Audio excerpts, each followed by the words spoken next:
Hi viewers, good morning. Welcome to Profit Master dot in. నేను నాగేంద్ర సాయి. ఇవాళ 11th జనవరి Tuesday and business పాడ్కాస్ట్కి స్వాగతం. ముందుగా ఏషియన్ మార్కెట్స్లో ట్రెండ్ ఎలా ఉంది? నికాయ్ కొద్దిగా వీక్గా ట్రేడ్ అవుతుంది. ఒక 0.5% పైగా నష్టాలతో ప్రస్తుతం ట్రేడ్ కావడం చూస్తున్నాం. అండ్ నిన్న ముగిసిన అమెరికన్ మార్కెట్స్లో నాస్డాక్ 2% దాకా నష్టపోయి దాదాపుగా ఆ లాస్ని రికవర్ చేసుకొని పాజిటివ్లోకి క్లోజ్ కావడం చూసాం. నిన్న S&P 500 0.14% మేర, అలాగే డౌ జోన్స్ కూడా ఒక 0.5% మేర నష్టాలని నిన్న చవి చూసింది. నాస్డాక్ యాక్చువల్గా పీక్ నుంచి ఒక 9 to 10% దాకా కరెక్ట్ అవ్వడం చూసాం పీక్ లెవెల్స్ నుంచి. సో అక్కడి నుంచి most of the tech related స్టాక్స్లో సెల్లింగ్ కొనసాగుతూనే ఉంది. బట్ నిన్న కూడా మనం అదే అలాంటి సిచ్యుయేషన్ చూసాం. ఎందుకంటే బాండ్ ఈల్డ్స్ పెరుగుతున్నాయి, ఇంట్రెస్ట్ రేట్స్ పెరిగే ప్రమాదం ఉందనుకున్న భయాలు, ఇవన్నీ కూడా టెక్ రిలేటెడ్ స్టాక్స్ మీద ఇంపాక్ట్ చూపిస్తూనే వస్తున్నాయి. సో స్టిల్ ఇప్పటికీ ఏదైనా మంచి కరెక్షన్ వస్తే tech related stocks like Nasdaq ఈటీఎఫ్స్లో కానీ, నాస్డాక్ కొన్ని స్టాక్స్లో ఇన్వెస్ట్ చేసుకోవచ్చు అని చెప్పి most of the analyst community ఇంటర్నేషనల్గా సూచిస్తుంది. అండ్ నిన్న ముగిసిన యూరోపియన్ మార్కెట్స్లో కూడా కొద్దిగా వీక్నెస్ అయితే ఉంది. ఆయిల్ $81 పైనే కొనసాగుతుంది. అండ్ బ్రెంట్ అండ్ ఆయిల్ $78-79 దగ్గర ఉంది. గోల్డ్ $1,800 పైన కొనసాగుతుంది as of now. US 10-year bond rates 1.75-1.8% దాకా చేరుకోవడం మనం చూస్తున్నాం. Crypto currency for a while నిన్న ఒక బ్లిప్ బిలో $40,000కి రావడం చూసాం. బిట్కాయిన్ ఆల్మోస్ట్ 5 months లో బిట్కాయిన్ అక్కడి నుంచి కొద్దిగా రికవర్ అయినప్పటికీ $42,000 దగ్గర ట్రేడ్ అవుతుంది. But still 1% down as of now. ఇప్పుడు 1% డౌన్ అని చెప్పడానికి కూడా లేదు ఇది, ఎందుకంటే 24 hours ట్రేడ్ అవుతుంది కాబట్టి ఈ ట్రేడింగ్ని ఏ రోజుకి దేన్ని బేస్ చేసుకొని చేస్తున్నారని కూడా మనం చెప్పడం కష్టంగా ఉంది. అండ్ సో మేజర్గా ఇంటర్నేషనల్ మార్కెట్స్లో ట్రెండ్ ఇది. Pfizer CEO says 2 COVID vaccine doses are not enough for Omicron. So ఇలా ఎవరికి వాళ్ళు వాళ్ళ స్టేట్మెంట్స్ చేస్తూనే ఉన్నారు ఇంటర్నేషనల్గా. ఇక మన మార్కెట్స్ విషయానికి వచ్చినట్టయితే బిజినెస్ స్టాండర్డ్ ఫస్ట్ పేజ్లో గవర్నమెంట్ సెక్టర్లో 20% FDI in LIC ahead of listing.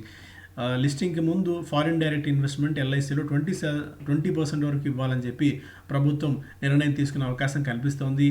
Nifty 50 firms net profit seen rising 25% in Q3. మనం ఆల్రెడీ ఎకనామిక్ టైమ్స్లో మొన్న చూసాం. ప్రాఫిటబిలిటీ 25%, అబౌవ్ 20% దాకా ఉండొచ్చు Nifty 50 కంపెనీస్లో అని చెప్పి. ఇప్పుడు బిజినెస్ స్టాండర్డ్ కూడా అదే థాట్ ప్రాసెస్లో ఉంది. Q3లో 25% వరకు Nifty 50 కంపెనీస్ ప్రాఫిట్స్లో జంప్ తీసుకోవచ్చు అని చెప్పి. 5 to 10% of cases need hospitalisation. ప్రభుత్వం చెప్తుంది, ఒక బిగ్ స్టేట్మెంట్ ఇది. ఇప్పుడు కొత్తగా వస్తున్న కేసుల్లో 5 నుంచి 10% హాస్పిటలైజేషన్ అవ్వచ్చు. అంటే అందుకు తగ్గట్టు మెడికల్ ఇన్ఫ్రాస్ట్రక్చర్ ఉందా లేదా అన్న విషయం పక్కన పెడితే, సో ఇది అంటే అంత ఈజీగా అంత లైట్గా తీసుకున్న పరిస్థితి కాదు అనేందుకు ఒక సంకేతం. Nifty jumps over 1% to reclaim 18,000. Pine labs to seek $500 million in US IPO. So మనకి డిజిటల్ సొల్యూషన్స్ అందించే company, digital payments providing company ఇది. ఇక్కడ దీనికి సెకోయా క్యాపిటల్ అలాగే మాస్టర్ కార్డ్ 2 ప్రధాన కంపెనీలు ఫండింగ్ చేసిన ఈ పైన్ ల్యాబ్స్ కంపెనీ యూఎస్లో లిస్ట్ కావాలని చెప్పి చూస్తుంది. $500 million వరకు ఈ IPO ద్వారా రైజ్ చేయాలనేది కంపెనీ ఆలోచన. సో ఫస్ట్ పేజ్లో మేజర్ న్యూస్ ఇది. స్టాక్ స్పెసిఫిక్గా చూస్తేనేమో Greaves cotton source 20% hits all time high. So Greaves cotton ఈ EV స్పేస్లో ఉన్న ఈ కంపెనీ, ఈ మొబిలిటీ స్పేస్లో ఉన్న కంపెనీ ఇలా చాలా స్ట్రాంగ్గా జంప్ కావడం చూసాం. దాదాపుగా ఈ వారం రోజుల్లోనే స్టాక్ 50% పైగా పెరిగింది. హెవీ వాల్యూమ్స్ కూడా ఈ స్టాక్లో కనిపిస్తున్నాయి. After the companies arm Greaves Electric Mobility, ఈ leading electric 2 and 3-wheeler manufacture sold over 10,000 units in December. So December నెలలో 10,000 వాహనాలకు పైగా అమ్మిన నేపథ్యంలో గ్రీవ్స్ ఎలక్ట్రిక్ మొబిలిటీ అనే కంపెనీ, సో ఈ స్టాక్లో మనం జంప్ అబ్జర్వ్ చేసాం. Ampere, the fastest growing e-mobility brand, reported a record growth of almost 6 times in revenue in December versus the same month last year.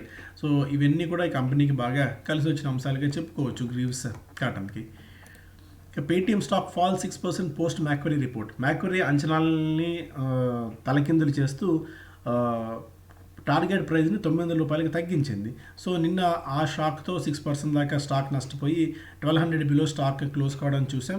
ఎందుకంటే మెయిన్గా ఈ రేటింగ్ వీళ్ళు తగ్గించడానికి కారణం ఏంటంటే post the various business updates and results we believe our revenue projections particular on the distribution side is at risk and hence we pare down our revenue CAGR growth from 26% to 23% అని చెప్పి company చెప్తున్న అంశం.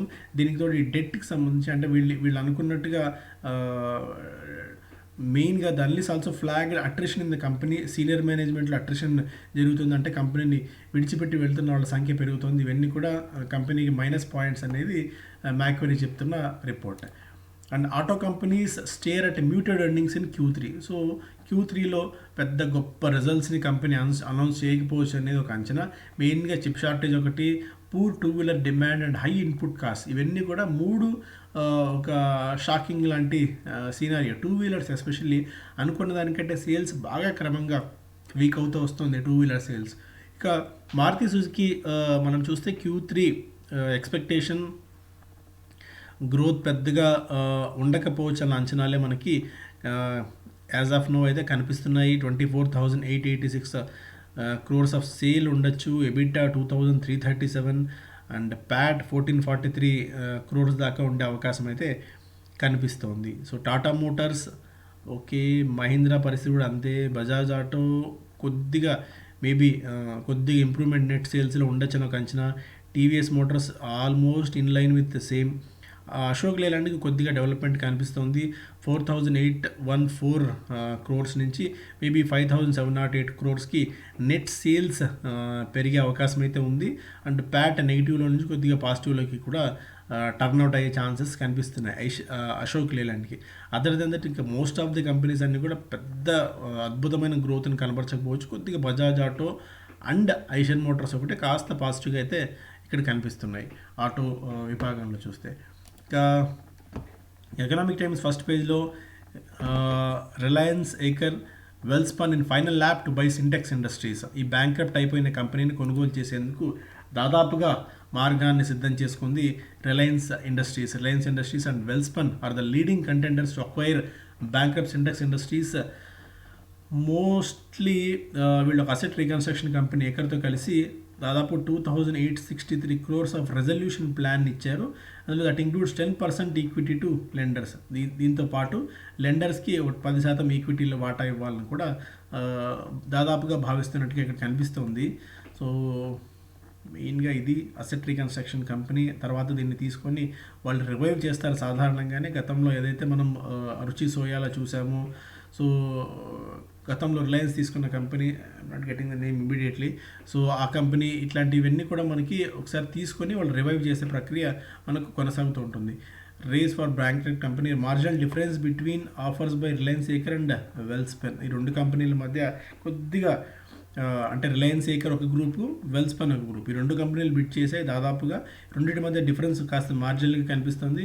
ఎవరు దక్కించుకుంటారా అన్నది చూడాలి. Resolution professional has admitted 7,534.6 crore claims from 27 financial creators. దాదాపు 27 మంది financial creators 7,500 కోట్ల రూపాయల మేర క్లెయిమ్స్ ఇచ్చారు కంపెనీ నుంచి తీసుకోవాలని చెప్పి. ఇవన్నీ చూడాలి తర్వాత ఎవరికి ఇందులో దక్కుతుందో అని చెప్పి. And Aurobindo taps PE firms for stake sale injectable బిజినెస్ని వాళ్ళు విక్రయించాలనుకుంటున్నారు with private equity funds to sell a stake of around 30 to 35% in its injectable business for 4,500 to 5,250 crores.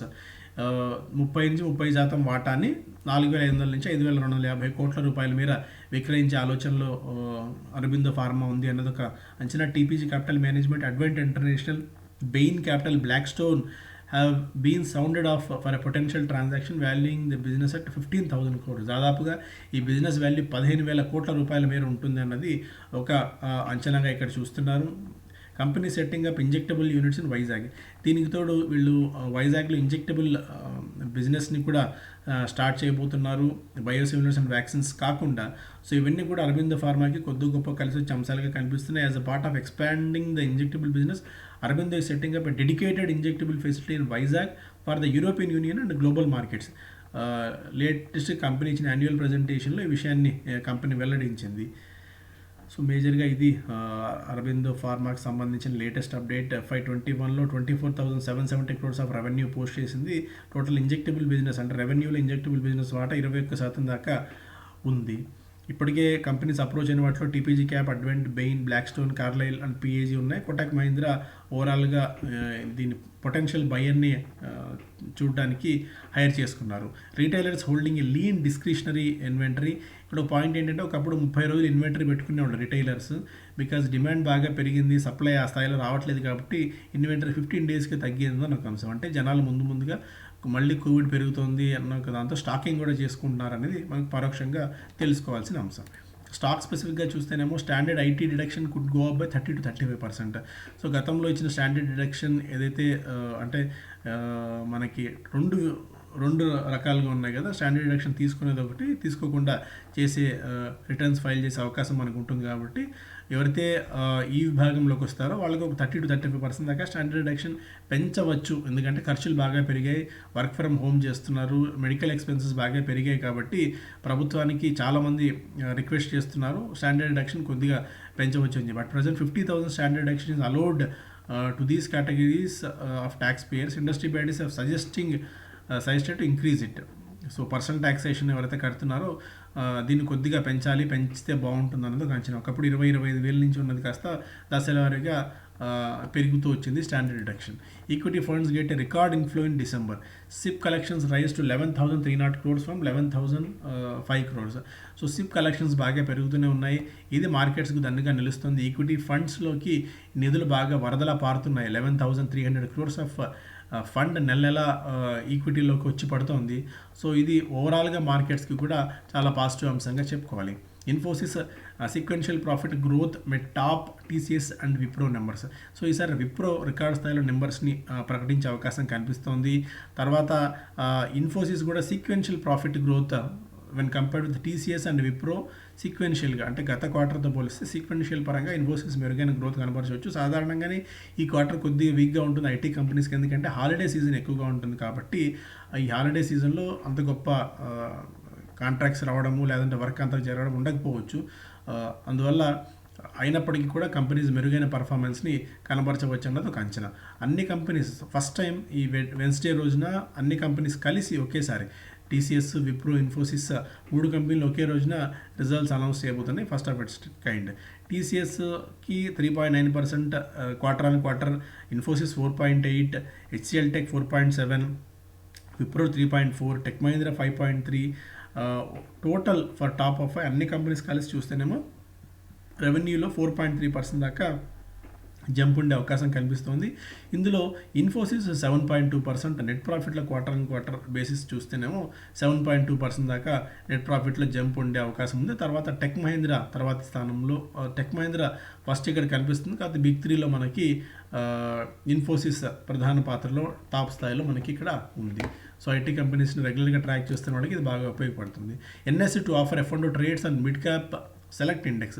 So mid cap select ఇండెక్స్లో ఫ్యూచర్స్ అండ్ ఆప్షన్స్ ట్రేడింగ్ని NSE జనవరి 24వ తారీఖు నుంచి ప్రారంభించబోతోంది. So దీనికి సంబంధించిన అప్డేట్స్ రెగ్యులర్గా ట్రేడ్ చేసేవాళ్ళు ఒకసారి దీని గురించి చూసుకోండి. Trading cycle of 7 weekly expiration contracts. Courses files papers with SEBI for 600 crore IPO. ఈ మధ్య డేటా అనలిటిక్స్ కంపెనీకి విపరీతమైన క్రేజ్ రావడంతో ఈ కోర్స్ 5 అనే కంపెనీ కూడా సెబీకి దాఖలు చేసుకుంది. 600 కోట్లని IPO ద్వారా సమీకరించాలి అని చెప్పి. ఇందులో 300 కోట్లు ఆఫర్ ఫర్ సేల్ అండ్ 300 కోట్లు కొత్తగా రైజ్ చేయబోతున్నారు వాళ్ళ గ్రోత్ ప్రాస్పెక్ట్స్ కోసము అండ్ జనరల్ కార్పొరేట్ పర్పసెస్ కోసం. 247 అంతకుముందు 256 crores ఆఫ్ నెట్ రెవెన్యూ చేశారు. ప్రాఫిట్స్ కూడా 17 crores ఒకసారి, 30 crores దాకా ఈ లాస్ట్ 2 yearsలో కంపెనీ ప్రకటించింది. And credit access Suryoday post double digit loan growth in December.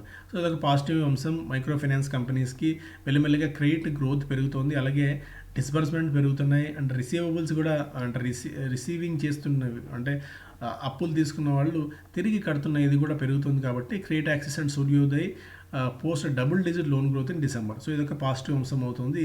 And దీనికి తోడు ఇంకొక ఇంట్రెస్టింగ్ రిపోర్ట్ ఏంటంటే ఇప్పుడు ఈ క్వార్టర్లో ఏదైతే ఈ 1 or 2 monthsలో మనం చూస్తున్నామో నవంబర్ డిసెంబర్లో చెక్ బౌన్స్లు తగ్గాయి. అండ్ మనకి ఎలక్ట్రానిక్ క్లియరెన్స్ సిస్టంలో ఈసీఎస్లో క్లియరింగ్ చేసేవి, అంటే ఈ బౌన్సులు కాకుండా చూసే ఇది కూడా తగ్గింది నవంబర్ డిసెంబర్లో. అంటే కొద్దిగా కోవిడ్ పరిస్థితుల నుంచి జనాలు బయటపడుతున్నారు. బ్యాంక్స్కి, మైక్రో ఫైనాన్స్ కంపెనీస్కి, స్మాల్ బ్యాంక్స్కి, ఎన్బిఎఫ్సిస్కి ఇదంతా కూడా ఒక పాజిటివ్ న్యూస్గా చెప్పుకోవచ్చు ఓవరాల్గా చూస్తే పిక్చర్లో. వొడాఫోన్ ఐడియా ట్యాప్స్ ఎస్బీఐ అందరి మిగిలిన కొన్ని బ్యాంకులతో కలిసి దాదాపు 5,000 కోట్ల రూపాయలని వొడాఫోన్ ఐడియాకి షార్ట్ టర్మ్ లోన్స్ కింద ఇవ్వబోతోంది. ఇలా ఎస్బీఐతో పాటు పార్టిసిపేట్ చేస్తున్న బ్యాంక్స్లో IDFC first, HDFC bank, IndusInd and union బ్యాంకులు కూడా కలిసి ఉన్నాయి. వీళ్ళందరూ కలిసి వొడాఫోన్ ఐడియాకి 5,000 కోట్ల రూపాయలు మీరు ఇస్తున్నారు. Company to use 4,500 crores towards NCD redemption. అంటే ఎన్సీడీస్ గతంలో ఏవైతే ఇచ్చారో వాటికి 4,500 కోట్ల రూపాయలు ఇచ్చేయాలని చెప్పేది వొడాఫోన్ ఐడియా భావిస్తుంది. Sales of immunity boosters soar amid rise in cases. So immunity boosters like మళ్ళీ జింక్ ట్యాబ్లెట్స్ అని, పారాసిటమాల్ అని, మల్టీవిటమిన్స్, కాఫ్ సిరప్ ఇలా రకరకాలుగా జనాలు వాడుతున్నారు కాబట్టి, ఎందుకంటే ప్రతి ఒక్కరు డాక్టర్ అయిపోయారు ఈ మధ్య కోవిడ్ తర్వాత. దాంతో ఈ మెడిసిన్స్ ఏవైతే ఉన్నాయో వీటన్నిటి డిమాండ్ 15-20% దాకా పెరిగిందని చెప్పి all India organisation of chemist and druggist అది వాళ్ళ సభ్యులు చెప్తున్నారు. సో దీనికి తగ్గట్టు రిలేటెడ్ కంపెనీస్ ఏవైనా ఉన్నాయా దానికి తగ్గట్టు చూసుకోండి. అండ్ ఎవరైతే పారాసెటమాల్ అమ్ముతున్నారో, పేరు నేను చెప్పదలుచుకోవట్లేదు, పారాసెటమాల్ బాగా అమ్ముతున్న కంపెనీస్ అండ్ బల్క్ డ్రగ్స్ ఎక్కువ మేనేజ్ చేస్తున్న కంపెనీస్, కాఫ్ సిరప్స్ ఎక్కువ అమ్ముతున్న కంపెనీస్, ఇలా రకరకాల కంపెనీలు ఉన్నాయి. వాటి మీద కొద్ది గొప్ప మీరు కూడా రీసెర్చ్ చేసి అందుకు తగ్గట్టు నిర్ణయాలు తీసుకోండి. సో అది మేజర్ న్యూస్. అండ్ ఇంతకుముందు కూడా చెప్తున్నట్టు ఏదైతే మనం 2 days కార్నివల్ నిర్వహించామో ఆ కార్నివల్లో భాగంగా చాలామంది పార్టిసిపేట్ చేశారు. బట్ స్టిల్ ఇంకా చాలామంది పార్టిసిపేట్ చేయలేకపోయామన్న ఒక భావన వెలిబుచ్చారు. వాళ్ళందరికీ కూడా రికార్డింగ్స్ అందుకునే అవకాశం ఉంటుంది. సో ఇంట్రెస్ట్ ఉంటే profitmaster.in వెబ్సైట్లో చూడండి, లేదంటే పైన నెంబర్ ఉంది కదా ఆ నెంబర్కి వాట్సాప్ చేయండి. ఆ రికార్డింగ్స్ కూడా మీరు పొందొచ్చు. 8 మంది అనలిస్టులు, దాదాపు 8-9 గంటల మ్యారథాన్ సెషన్స్ ఉన్నాయి. సో ఇవన్నీ చాలా ఎన్లైటింగ్ సెషన్స్ ఉన్నాయి. ఒక వీకెండ్ రోజున కూర్చొని ప్రశాంతంగా వినండి. మీ థాట్ ప్రాసెస్ ఖచ్చితంగా మారుతుండడంలో ఎలాంటి సందేహం లేదు. 2022 నుంచి 2025 వరకు ఎలాంటి ప్లాన్స్ మనం చేసుకోవాలి, ఏ సెక్టార్స్ మీద ఎక్కువగా ఫోకస్ చేయాలి అన్న అంశాలన్నీ కూడా అందులో ఉంటాయి. కొన్ని స్టాక్ స్పెసిఫిక్గా డైరెక్ట్గా చెప్పకపోయినప్పటికీ కొన్ని స్టాక్ సంబంధించిన డిస్కషన్ కూడా వచ్చింది కాబట్టి సో చాలా యూస్ఫుల్గా ఉంటుంది. Don't miss that recordings. Thank you so much. Have a great day.